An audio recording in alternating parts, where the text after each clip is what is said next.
The heavy sound of a roaring Chevrolet engine stopped at the traffic light at the intersection of a quiet city street. The car was old but well-maintained, as if its owner loved and cherished it. Behind the wheel sat Mike, a calm, confident young man with piercing eyes. On the passenger seat lay a can of red paint, which he had to deliver for an upcoming project. Close by, a white police car loomed like a predator eyeing potential prey. Inspector Maxwell, a man with a certain view of his place in society and justice, as always, felt the need to assert his authority. His gaze lingered on Mike, and a suspicious look flashed across his face. A black man behind the wheel must be suspicious, Maxwell thought, and this decision came to him faster than he could say a word. The green light showed, and Mike just drove through calmly. Inspector Maxwell wasted no time in turning on his siren. Mike heard the signal, sighed softly but wasn't shocked. He moved slowly to the side of the road, stopped, and let down the window. "Good day, officer," Mike greeted with a slight hint of a smile. Maxwell walked towards the car with his head held high, something that happened when he wanted to look important. He approached and then made sure his flashlight shone right into Mike's eyes, as if he was looking for something incriminating in his stare. "Step out of the car," Maxwell instructed firmly, looking at Mike before his eyes finally fell upon the paint on the seat. Mike's eyebrow arched slightly, but he did not say a word. "Is there a problem, officer?" he asked, unmoving. "I said, step out of the car," Maxwell insisted, as he felt his voice sharply elevating. "Could I understand what I violated?" He politely requested of Mike with neither aggression nor fear, but instead wanted to know about this issue he put himself into. This irritated Maxwell even more. He hated a person who dared to question his orders. He lunged at the car door, not having the patience to wait, and merely smashed the window with his baton. "I said, step out." His voice was now bordering on a shout. Mike slowly raised his hands to show he was not a threat and calmly opened the door from the other side, stepping out onto the street. The attention of the passers-by was already turned to him, and people started pulling their phones out, recording what was happening. The tension mounted, and Maxwell, though feeling the temperature rise, refused to back off. He clutched Mike by the arm and attempted to press him against the car.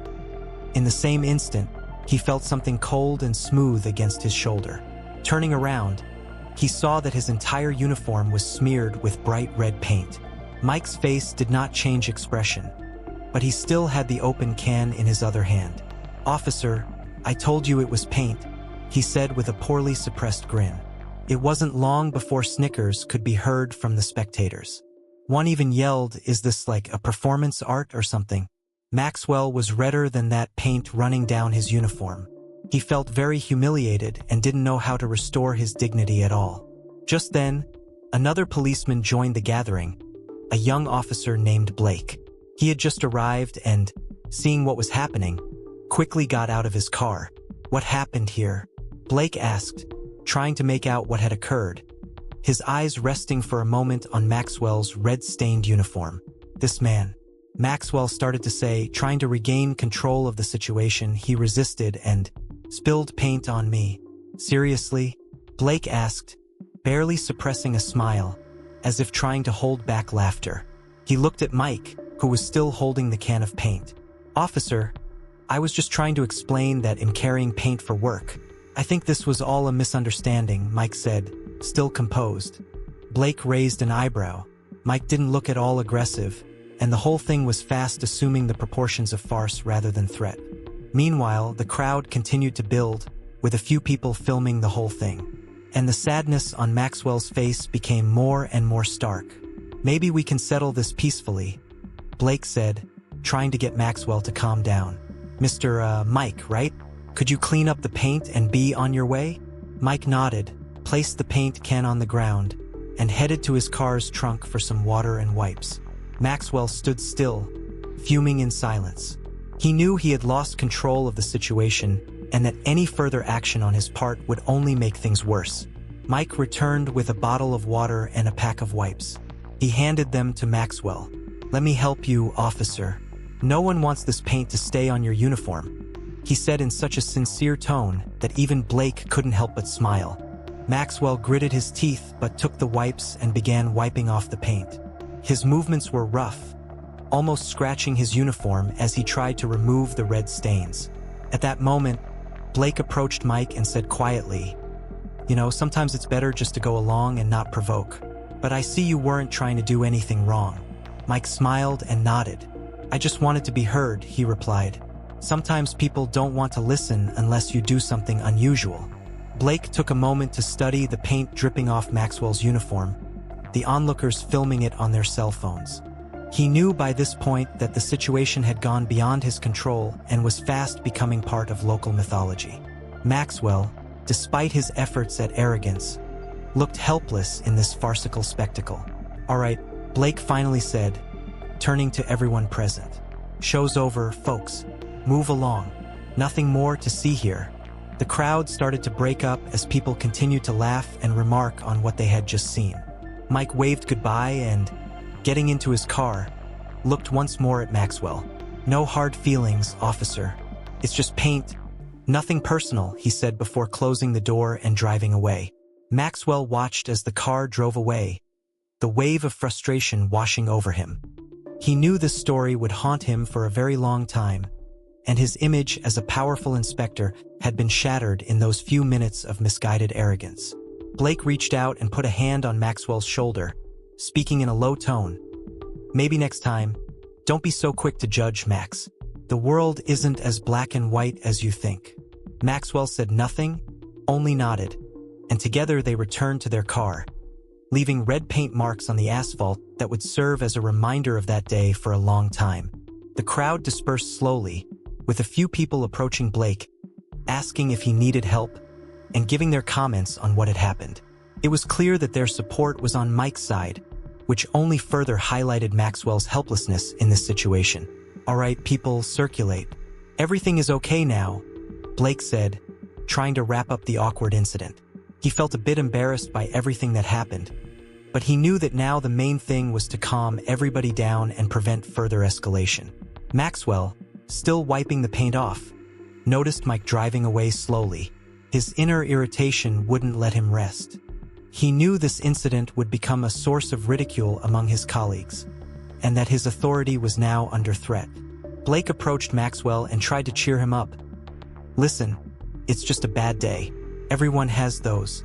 Maybe it's best to just drive away and forget about it. Try to see the humor in it." Maxwell couldn't contain his anger but took a deep breath, trying to calm down. He knew his behavior had been reckless and that his own arrogance had led to this humiliation. "Maybe you're right," he finally said, looking away. "It's just hard to believe how badly I made a fool of myself." Blake smiled and clapped Maxwell on the shoulder. "The main thing is for us to learn from our mistakes. Max, we're all human, and we all screw up sometimes. You will only be more careful the next time, okay?" Maxwell nodded, and they headed back to their patrol car. They got inside, and Maxwell looked in the mirror once more. The red stains on his uniform had become a symbol of his own failure, and he vowed that never again would he allow arrogance to get the better of common sense. The patrol car drove off, leaving behind red marks on the asphalt that would serve as a reminder of that day for a very long period. Mike had driven further and smiled. This time, he didn't let things get out of control. He defended himself just with some paint and coolness. Mike stopped at a gas station to calm down and catch his breath. He knew the situation had been very tense, but he was glad he had managed without aggression. Entering the store at the gas station, he bought a bottle of water and some snacks, and when he approached the counter, the cashier, a young girl with kind eyes, recognized him. "Are you the guy with the paint?" she asked, smiling. "I saw the video. You're just a hero." Mike smiled but modestly shook his head. "Just trying to do what's right," he replied. "Oh yes," she gave him a thumbs up. "We need more people like you. Not everyone would dare stand up to the police, and in such a way." Mike took his purchases and thanked the girl. As he left the store, he felt that his actions had become known, and that people were on his side. He was relieved that in such a tense situation, he was able to remain calm and just. Meanwhile, at the police station, Maxwell sat at his desk, feeling his colleagues pass by one after another, throwing glances at him filled with mixed emotions, sympathy and light mockery. He tried to focus on paperwork, but every time he opened a new file, he heard quiet laughter or whispers behind his back. "Hey, Max, wear a waterproof uniform next time," one of his colleagues called out as he walked by. Maxwell bit his teeth but said nothing. He knew that any reaction would only make the situation worse. He now felt that he needed to admit to his mistakes and maybe even adjust his attitude towards people if he didn't want to find himself in situations like this again. Blake entered the station, approached Maxwell, and laid a hand on his shoulder. "Listen, Max, let's go grab a drink after the shift today. You need to relax and let this go," he suggested. Maxwell, looking at Blake, finally smiled. "All right, maybe you're right. I really need a distraction," he replied. Blake winked at him and gave him an assuring pat on the back. "It's just one day, Max. Tomorrow will be better." The next day, Mike woke up early. His alarm rang well before the sun was up, and he turned it off promptly, not wanting to disturb his neighbors in the apartment building. He went into the kitchen, poured himself some coffee, and sat down at the table. Last night's news had spread across the city, and Mike knew that today he needed to be very cautious. He turned on his phone and saw dozens of messages on social media. People were supporting him, thanking him for standing up for himself, but he knew this wasn't the end. Meanwhile, the atmosphere at the police station was tense. Maxwell arrived earlier than usual, but he wasn't greeted with cheerful welcomes from his colleagues. Rather, long glances filled with understanding and mockery. He knew that now he was the subject of jokes and his authority had suffered. Trying to take his mind off thoughts about yesterday's incident, sitting at his desk, he found himself back at that very moment when red paint covered his uniform. "Max, you won't believe our assignment today," Blake said as he entered the office, holding a folder. "Remember that guy with the paint? Well, now we have to keep an eye on him." Maxwell looked up and squinted. He didn't like this news, and he couldn't understand why he had been given such an assignment. Sure as heck, it must be one of those kinds of things done to him again because of what happened yesterday. Blake noticed a change in Maxwell's expression and sat opposite him, trying to explain. "Listen, Max, I know it looks strange, but it seems the brass want to make sure everything stays cool. No conflicts, just routine monitoring. You know how it goes," Blake said, trying to diffuse the situation. Maxwell did not answer, only brooded in silence. This guy had turned into a living representation of his failure, and now he was to endure him again. He could hardly imagine things happening without new trouble, more precisely, with quite a high share of probability. Mike was done with his errands at home and so decided to go to the workshop where he was working on his new art project. He knew he might attract increased attention, so he tried to avoid drawing extra glances. His Chevrolet was still as well-maintained as ever, and he felt proud of his car, even after yesterday. It was his symbol of freedom and independence. As Mike pulled onto the main road, he noticed a white police car begin to follow him. He knew right away it was no coincidence. He casually looked in the rearview mirror and saw a familiar face. Maxwell and Blake were sitting in the patrol car staring at him. Them again, Mike thought, but he didn't show even a bit of fear or anxiety. "They're following us like in old detective movies," Mike muttered, smiling. He turned the radio on to calm himself and tuned into a positive station. Realizing today might be a continuation of yesterday's conflict, he decided to keep calm. The ignition having been turned on, Maxwell did not avoid hitting the gas after watching Mike turn another direction.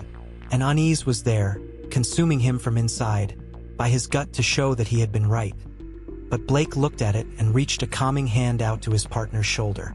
"Max, easy does it. We are here to observe, no excess emotions," Blake said in a hushed tone, trying to keep the tension at a minimum.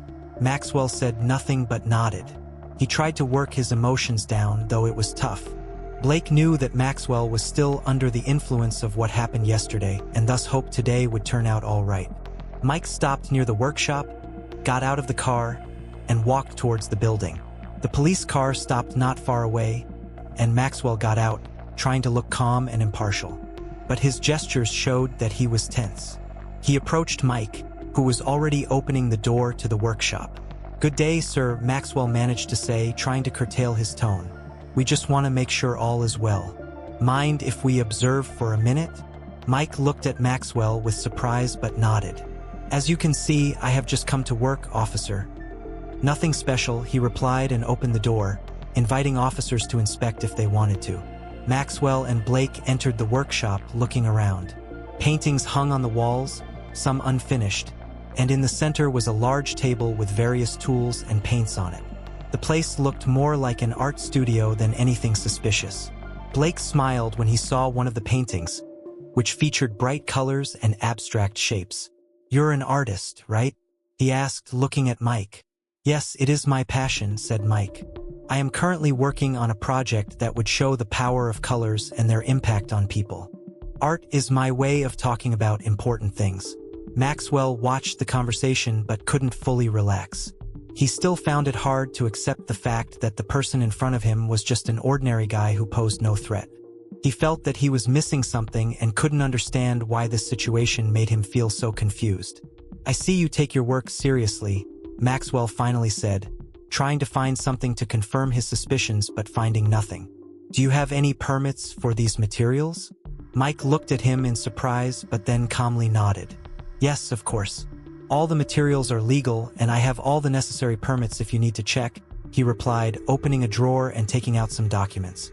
Blake gave Maxwell a sideways glance that translated to "that's enough." He took the documents, glanced through them, and returned them to Mike. "Everything is okay," he said, nodding. "We just needed to be sure." Maxwell just stood there, feeling the tension in his body start to dissipate. He couldn't help but notice how easily and naturally Blake was communicating with Mike and how it had served to diffuse the tension. "Sorry for the inconvenience," Maxwell said finally, though the words pained him to utter them. "We just had to be certain everything was okay." Mike smiled and put the papers back in the drawer. "No problem, officer, I understand you are simply performing your job," he said, rather sincerely. Blake felt better by now as the tension between the men began to weaken, approached Mike and extended his hand to him. "I hope we don't get to meet under such circumstances again," he said, smiling. Mike shook Blake's hand, nodding. "I hope so too, officer," he said. "And now, if you wouldn't mind, I'd like to return to my art." Maxwell nodded silently, turning toward the door and motioning for Blake to leave with him. They left the workshop, and as the door closed behind them, Maxwell heaved a sigh. "Sorry for lashing out, Blake. Maybe I really need to rethink my attitude," Maxwell said quietly as they approached the patrol car. Blake smiled and put his hand on Maxwell's shoulder. "You know, Max, you're not the first to make mistakes. The main thing is to recognize them and learn from them. That's what makes us better," he replied. Maxwell nodded to him as he entered into the car. He decided just about that day that it was seriously an important lesson for himself. Blake started the car and went forward. Outside the car's window, the ordinary flow of the city day broke into another action. This scene, for Maxwell, heralded the beginning of changing some very deeply entrenched approaches toward his business. Mike was left alone in the workshop, feeling the tension gradually fade away. He walked over to the table, picked up a brush, and began working on one of his paintings. His head was full of thoughts about the events of the past days, but he decided not to let them overshadow his creativity. He immersed himself in his work, and with each brushstroke, he felt his inner harmony return. Meanwhile, outside the workshop, a few young people appeared. They had witnessed yesterday's incident and had now come to support Mike. One of them knocked on the door, and when Mike opened it, they smiled and handed him a small gift, a new set of paints. "We saw how you stood up to the police yesterday. It was incredible. We want you to keep creating," said one of the boys who introduced himself as Tom. Mike was touched by such support. He took the paints and thanked the guys. "That's very kind, thank you," he said with a smile. "I promise these paints will be used for something truly important." They talked for a few more minutes, and the guys left, leaving Mike with a feeling of support and inspiration. He returned to his work, knowing that his art could become a voice for those who couldn't speak, and that he had the power to make a positive change, even in the smallest aspects of the world around him. Continuation awaits you in the next part, where the tension between the characters will continue to rise, and new events are bound to happen, leading to even deeper confrontations and unexpected twists. The following week, the city continued its usual life, but the atmosphere remained slightly tense. Mike's story and his confrontation with Maxwell became a real sensation. A video of the paint spilling on the police officer went viral on social media, and he gained many supporters. Not only did local residents support him, but also activists from other cities. This attention had a downside, though. It attracted not only friends but also those who wanted to stop him. He received several threatening messages. Some of them were openly hate mail. He didn't worry too much about it, understanding that this was part of public life, but caution became his motto. He decided not to drive around town for no reason and spent more time in his workshop, where he felt safe. On the other side, so did Maxwell feel the change. The superior ones had called him after this paint incident for discussions every time. They wanted to see the whole thing from his view and why the situation occurred and got out of hands. Maxwell felt that it hugely dented his reputation, and while his workplace didn't sack him, still he felt that every move now he made was being considered wrong on some account. This led him to be more apprehensive, to ensure extra care and to plan accordingly beforehand. One day, as Blake and Maxwell were patrolling their sector again, they received a report of possible disturbances near Mike's workshop. Local residents reported seeing a group of young men who looked suspicious and might be planning something. Blake looked at Maxwell, and he nodded. Both understood that their path once again led to Mike. "Perhaps we should hurry. I wouldn't like this situation to deteriorate again," Blake said, not to show his anxiety. "Yeah, this time everything should go without incidents," Maxwell said, readjusting the radio and turning the car toward the workshop. On their arrival, Mike was working full-time in his workshop and was too busy to notice that under the walls of his house there had gathered a group of youths who were standing aggressively with something discussed among them. The voices rose. Some of them even started drumming against windows, calling Mike to get out. "Hey, artist, get out. Let's have some talk," one of them suddenly screamed, banging on the glass so that it nearly broke into pieces. Mike looked up and saw them. He felt the thumping of his heartbeats, yet he did not want to give them what they were looking for, a reaction of fear. He decided to stay inside and call the police, but he didn't have time to do so, as a patrol car arrived at the building. Blake and Maxwell quickly exited the car. Maxwell saw the young men already starting to pound on the windows and knew they had to act immediately. "Hey, you there! Step away from the building and put your hands up," Maxwell shouted, pulling out his baton and approaching. The young men paused for a second, but some were not threatened by this. One of them was a tall guy in a black jacket who gave Maxwell an unsavory look. "And what are you going to do? Spill more paint on yourself?" he yelled back as the group erupted in laughter. Blake instantly assessed the situation and stepped forward to avoid a fight. "Listen, guys, it's not worth doing anything stupid. Walk away now and no one gets hurt," he said calmly but firmly. Mike stood inside, watching what was happening. He saw the tension rise and felt that at any moment, the situation could blow up. He resolutely walked to the door, unlocked it, and opened it a few inches to try and convince the young men to back off. "Listen, I don't want any trouble," he started, speaking through the small gap in the door to the young men. "I'm doing my work. If you have any questions, let's talk, not fight." At this, Trevor, a young man in a black jacket, stepped forward, approaching the door. His eyes gleamed with anger, and he was definitely not inclined towards a peaceful dialogue. "You think you can humiliate people like us and then hide behind your art?" he said, leaning to the door. "We know who you are and we know why you're doing this." "Who am I?" asked Mike calmly, trying to keep an even tone. "I'm just an artist trying to convey my thoughts by means of art. There's nothing personal in it." "Nothing personal?" Trevor laughed, looking at his friends. "Hear that, guys? He says it's nothing personal." Again, the group laughed, but this time, a threat of violence rather than mere humor was conveyed in it. Maxwell realized that things had gotten out of proportion and that he needed to be firmer. He advanced, his baton raised. "I said, hands up and step away from the building," he shouted, and his voice sounded much more firm this time. Slowly, Trevor turned around, his eyes locking with Maxwell's. For some seconds, both were standing, sizing each other up silently. It was as if at that moment, both had been waiting for an opening to take charge. At that point, the tension in that room reached its peak, and Mike still had not moved from the door while his heart beat faster and fast with every passing second. All right, relax, cop, Trevor finally said, raising his hands and stepping back. We don't want any trouble. For now. The rest of the young men, following their leader's lead to retreat, also began to disperse. They threw hostile glances at Mike and the officers but decided not to escalate the situation. One of them, as he passed by, muttered quietly that they would be back. Blake took a deep breath and felt the tension slowly go away. He took a step closer to Mike and nodded at him. Okay, he asked as calmly as possible. Mike nodded, though not without great difficulty in masking his anxiety. Yeah, thanks. But it looks like this is not over yet, he said, looking in the direction the boys had gone. Maxwell still stood in the same place, his expression taut. He knew that very easily the situation could have turned violent, and he felt responsible for what almost happened. He approached Mike, looking him in the eyes. You need to be careful, he said seriously. These guys might come back. They don't give up easily.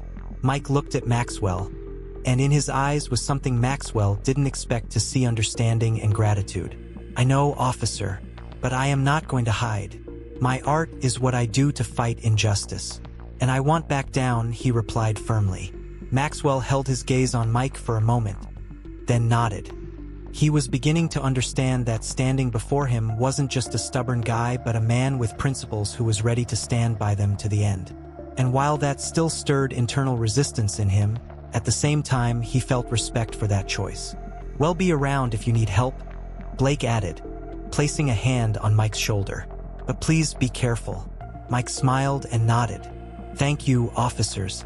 I appreciate it, he said, then turned back to his workshop, closing the door behind him. Blake and Maxwell returned to their car. Maxwell sat behind the wheel, and they both sat in silence for a few minutes, digesting what had just happened. Perhaps, Blake, he said, finally breaking the silence, you were right. The world is not a black and white world. Sometimes you got to see the other side so you could understand we're all just trying to make it and preserve our ideologies. Blake smiled at his colleague, and he felt something in Maxwell start to shift. He knew this was not just their professional duty but one of those few chances in life to help each other with mutual understanding of this complicated world.